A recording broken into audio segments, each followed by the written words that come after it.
Good evening and welcome back to the First Time Homebuyer Show. I'm your host, Esty Klassen. As you know, this is the show where we chat to driven, motivated and optimistic individuals. Those who dreamt it, bought it and did it. And tonight I'm chatting to the wonderful Lizette Booys, all the way from Cape Town. We're all here in the mother city, Cape Town, also known as my hometown. I'm very excited to be back home, very excited to share Lizette's story with you this evening. To our viewers at home, don't forget to comment, like, share, ask Lizette those questions. Everything you need to know is here tonight on the show. Lizette Booys is a mathematics educational lecturer, as well as, and most importantly, a homeowner. So Lizette, when we first spoke, there was something extremely powerful that you said to me, and I really resonated with this. Lizette goes ahead and says, being an independent woman, purchasing my first place has really given me such a confidence boost. I feel liberated and strong and would definitely want more young women to know that this is possible. Anyone who puts their mind to it can achieve it. It took a while because we grew up believing that a man has to do this for us. And I love that you said, anything you put your mind to, we can achieve it. And the show is particularly about that. It's about being driven, motivated, and inspired and doing it yourself. So on this topic of our parents did it, and those parents, our grandparents did it, how or what advice would you give young women to break these generational curses, to believe in empowerment that they can do this? So it took a while, to get my parents, specifically my mom, to just come around with things. So I literally had to prepare them for quite a few months. In fact, that was part of my planning. Right. Because my mom is one of those people, she was like, "Jy moet trou uit die huis." So I had to live there and wait until someday some man comes and sweeps me off my feet, and then he buys a house for us and things like that. But I was just I'm 29 years old already, I must still meet him. How many more years must I wait? And I need to go, I need to move, So I think it takes a while for parents, especially coming from my parents' generation, to have that grow out of them and kind of change their mindset into, as females you can be strong, independent, you don't have to wait for that man, you can do it yourself. So I'm really glad I could get them to that point to realize that. And afterwards, when they came along, they were very supportive. They were there most of the time. Nice, and they were part of the process throughout. Right. And they're probably still, calling every time, checking if you have food, how's that? Have they been able to fully let go yet? Not really, showman, because I was one of those people, they're very strict. So I couldn't live on campus. You had to go to class every day. You will take the train home every day. And if you're studying, you must stay on campus and we will come fetch you no matter what time it was. No sleeping out and things like that. So I've been at home all my life. So they are very fond of me still. Yes. Are you okay? Yeah. Are you sleeping? What are you eating? Things like that, man, shame. So you said it took 2 years of planning, and within that planning it was mainly convincing your parents that you can and you're ready to move out. So what else was part of that planning process for you? Emotionally, mentally, physically, that you had to now convince your mom, but also there's some work that you had to do for you to be able to achieve this goal. Emotionally, because I'm sure as much as it's hard for them to let go of you, it was probably hard for you to be on your own for the first few. Oh, okay. No, I was ready. I was like, I need to gooi, but I wasn't mentally ready also, because I knew it's big. Okay. Also financially. Yeah. So with the planning, I was basically purchasing something every month. That's what I told myself. I'm going to buy small things, I was mostly things for the kitchen or things for the bedroom or things like that. And also saving a lot within that time. I had to save way more than I usually would have. Right. And that forced me to change my lifestyle completely, which was hectic because I like to party. And I'm getting to that point because you're not the first guest to talk about these drastic lifestyle changes that you have to make, because like you said, you like to go out and do things. So when you say no, okay, you were lucky. You had a pandemic. Woo! That pandemic saved my life, honestly. I can imagine. I can absolutely imagine. So much. What other lifestyles did you have to make? So I stopped going to gym, which was great for me because I'm lazy. And then just generally, like the small things, man, just going out for breakfast, it's just 70 rand here, just 20 rand here. Just kind of drawing that bank statement and seeing what you're really spending and trying to save and not do those things, which took a lot for me because I like buying stuff. Oh my word.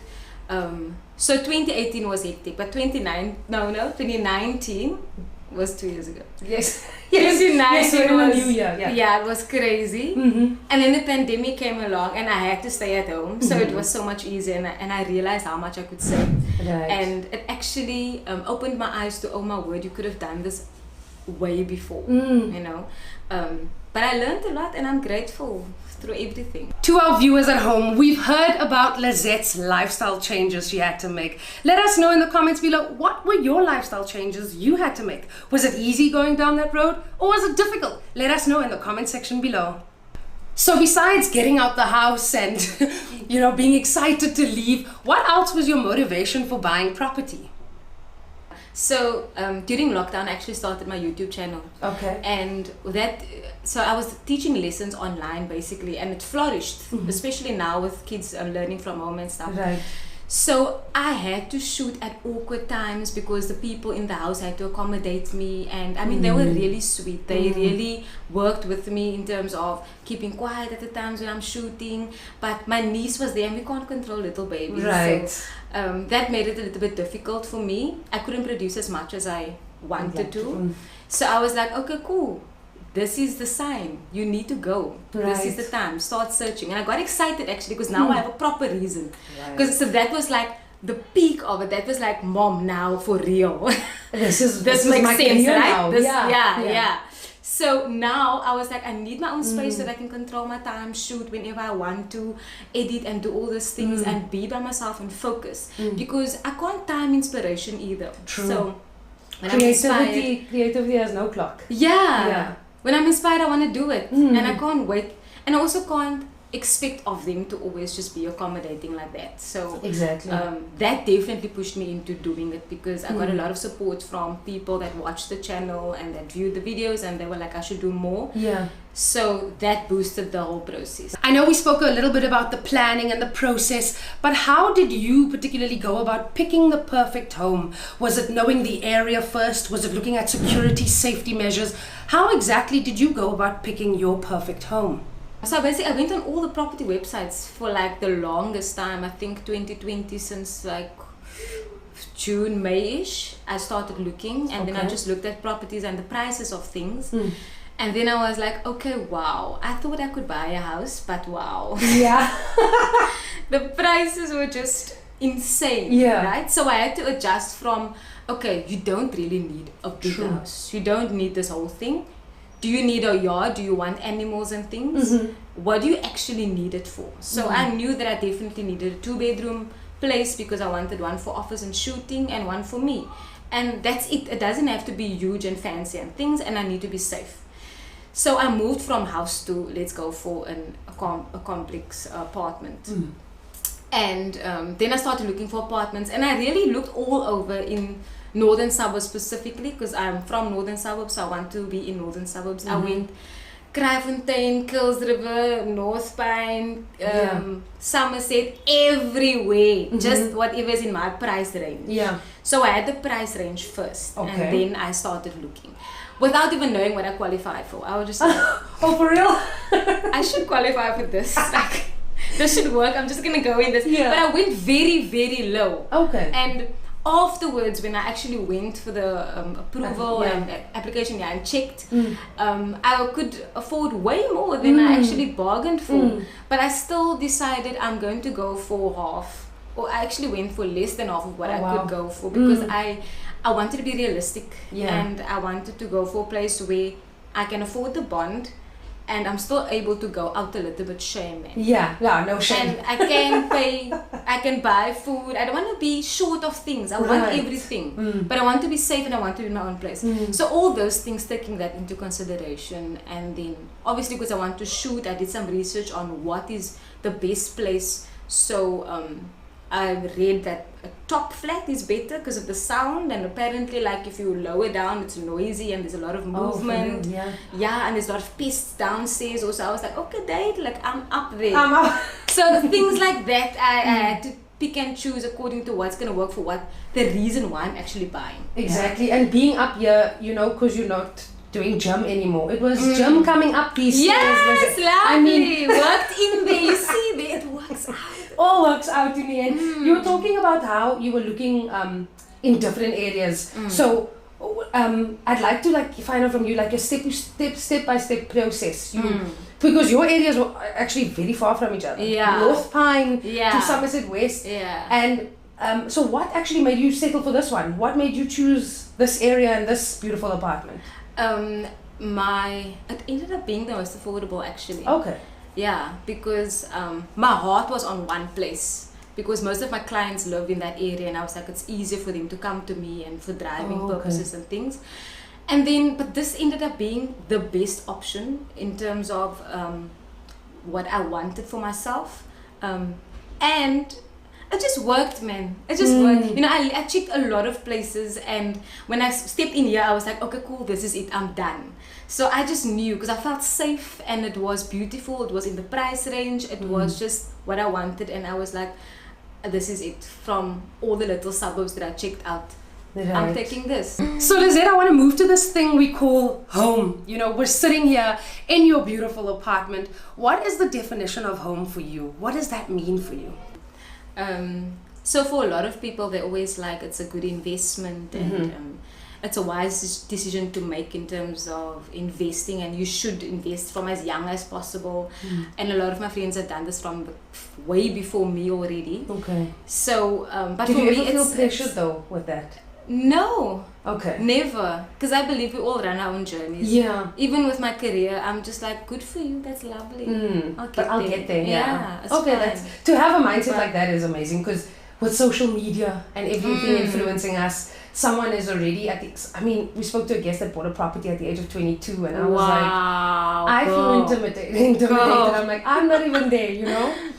So what does this thing home mean to you? Yeah, so home for me is more than just the actual investment and the money and all this stuff. For me, it really means being independent and being strong, and just reminding myself that, you know what, you can do it. Oh my word, you actually did it. Because for long I believed I can't do it, it's too expensive, I'm gonna give up. And then I just put my mind to it, and I made it happen for myself.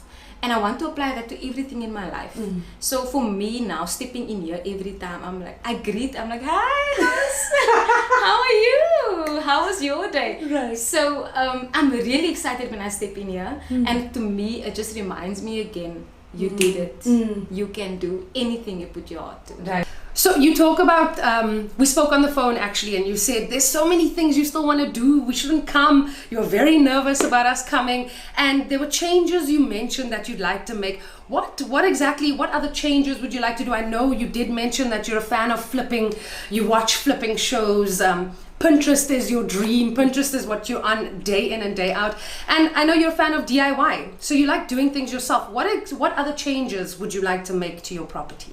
So when I stepped in here, I was like, I hate this floor. I'm going to do the floor. Okay. Done. I'm doing this floor. Then the attorney fees came. Done. Go. No. There's no way. You can't just skip it. You can't. You need to actually think about, can you buy a fridge now? Didn't cost. Yeah. So I'm saving all over now again. So the things that I want to do is not going to be like overnight. It's going to take a long time. Yeah. But yeah, I definitely want to do this floor. Oh my word. So I can see it already. My life is on Pinterest. And then, yeah, for now, that's all. I think that's a big project by itself. Right. The floor. Yeah. So, you talk about feeling liberated as a woman and woman empowerment and confidence that we spoke about earlier. What do you think what advice would you give other women as well to also make this lifestyle possible for them? What advice would you give them?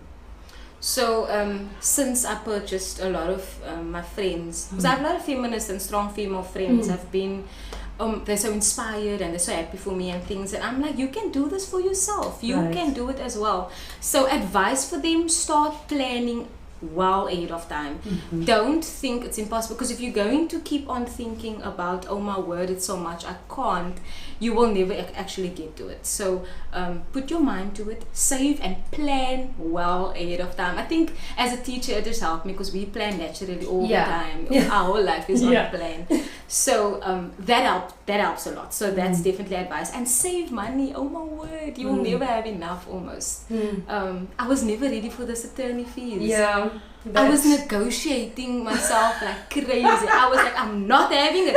We must negotiate this. Back and forth all the time. You can you adjust? How about you adjust? How about you adjust? Whole time, because I was like, guys, I have other stuff to do, and I didn't think about that. That's one thing that I didn't think of. So also do your research and investigate what do you want, and long-term plans, short-term plans, what you have in mind, so that you are kind of more prepared or better than me. Learn from me. Because you talk about you not having a mentor, but in actual fact you've become a mentor to people very close to you. You know what I mean? You've become, and with that being said, you talk about negotiation and learning from other guests I've had on the show. Negotiation is one of the top skills you have to have. So since you know in your birth phase of becoming a mentor to people, what else would you say are other skills that you think you should have when buying property? I don't think you should be afraid, man. A lot of times, especially when you're young, you think, okay, they're adults, I must just go with what they are saying. So do your own research. Don't just depend on one person, you know. I don't know if that's a skill. Is that a skill, research? Yeah, of course. Not everyone knows how to Google. And being strong, and believing. Don't be afraid. That's the thing, because you're younger, and you just have to kind of give in to what they're saying. So Lizette, I'd like to bring up a photo for the viewers at home. I'd like you to see the energy, the excitement, the happiness on Lizette's face. Please look at the screen right now. This is Lizette when she stepped into this beautiful home, when she got the key. We all know that exciting feeling of getting the key. So Lizette, tell me, what was that like? What was the build-up like for you, getting the key, signing the deed? Besides all the lawyers' drama you had, what was that like, stepping into this beautiful home on that first day? Well, the build-up was quite hectic, actually. I was supposed to move in way before I actually got the keys. Okay. So it was actually delayed, and I was very pissed the whole time, because I was excited and I wanted to start, and I just wanted to get into it, you know, because it happened in my December holiday. So I was like, I want to get this started as soon as possible so I can get things organized, so that when I start with work, then everything is done. I don't want to move in like January. And with everyone going on a holiday, it would mean that there's going to be a bigger delay, you know. So that build-up was frustrating, but eventually when I got the keys, it was the most beautiful day. Oh my word. They sent me that email, congratulations, it's been registered and everything. Day made. The previous owner was here, and my agent was here as well, and he happened to be a very cool, funny guy. Okay. So we took pictures and we were laughing and all those things. So it was really nice, and he's actually very supportive. He's been helping me throughout this process, because he also happens to be on the body corporate. So I feel like I have a connection there now. Right. So he's just like, if there's a problem, he's on it. So he's really nice. Okay. And in the picture, well, I was like, how am I going to announce this, man? Because I feel like it's big, and people should celebrate it, because there are so many things that are being celebrated out there. And at the same time, 2020 was so hectic, and there's so many sad posts and things like, let's just celebrate something. Right. So I looked up for pictures, and I didn't really find one that I wanted to do. And then I came up with this idea of like an engagement type of idea, right? So girls would always go like, oh my God, I said yes. So I was like, I said yes to my house. I also got engaged, because I feel like females, some of them, I don't know, I'm not against it or anything like that, are living for that moment of, I'm engaged, I'm married, oh my word, somebody's interested in me. So I was like, no girl, come on, I'm also engaged. Right. So I put the key on my finger, and I was like, oh my God, like, Yes, I said made it. yes. Yeah, so I love that shot. There were quite a few shots, but that was the one for me. And then I uploaded it, and it actually happened to do very well. Yeah. So I didn't expect it to be that well, but I was like, oh, cool, this is great. Yeah. Yeah, so I like that announcement shot. That was nice. Yeah. So as you saw, Lizette bought her first home. It was part of her dreams, her goals, and she conquered, she did it, she dreamt it, and she bought it. Let us know, what were your New Year's resolution property goals? Are you planning? Are you buying your property just yet? Let us know what yours are in the comment section below. Thank you so much, Lizette, for being on the show. You motivated me, firstly on my own journey, my personal journey, not only my property journey. Let me ask you one more thing actually before we leave. Is this going to be the first and the last? What does your property portfolio look like for the future? Ooh, yes! No, it can't be my last. No, I would love to buy more property, but first like settle into this one for a few years, and then definitely go bigger. No, that's amazing. Yeah. We need to have property. I feel like as much as you have relationship goals, what are your property goals? Yes, What? You know? Yes. So again, thank you so much for being on the show. I really appreciate it, and I hope we can chat again soon. Yeah, it was lovely. Lovely being here. Thanks for having me, Esty. It's been nice meeting you. It's been nice chatting to you. Thank you for letting me into your beautiful home. Thanks for being here. Thank you so much. Thank you. And there you have it. We've been chatting to the absolutely amazing Lizette Booys, who welcomed us into a beautiful home. And as you know, on the First Time Homebuyer Show, we always chat to driven, motivated, and optimistic individuals. And tonight we did exactly that. And I hope you viewers at home learned something from this. Don't forget to share our videos, comment below, like, and we'll see you again next week, every Wednesday night live at 8 p.m. See you then.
Hi, I'm Clifton Smithers. I live in Belito, where my partners and I run a business called Union 3. As a family, we chose to move here about 6 years ago. What attracted us to the area was the safe and relaxed lifestyle of the North Coast. We're surrounded by so much natural beauty, and we love that it's so casual. It's just not as intense as a busy city. In fact, that's one of the main reasons there's so many people moving into the area. There's some amazing lifestyle estates out here. We've got St. Barley, Brettonwood Estate, and Zimbiti, to name a few. The Belito Lifestyle Centre caters to everyone's needs. There's also some smaller commercial centres like Tiffany's and Salt Rock. There's some excellent restaurants to choose from, and there's a really wide variety of activities on offer. From mountain biking out on the trails to surfing at any one of the beaches, there really is something for everyone. This quiet little town really comes alive over the weekend. The live concerts and the farmers market at the Lychee Orchard is very popular. With the new international airport just 15 minutes down the road and the unmatched lifestyle that this place offers, it's no wonder that the North Coast is the fastest growing town in South Africa. My family and I absolutely love each other, and this is our neighborhood.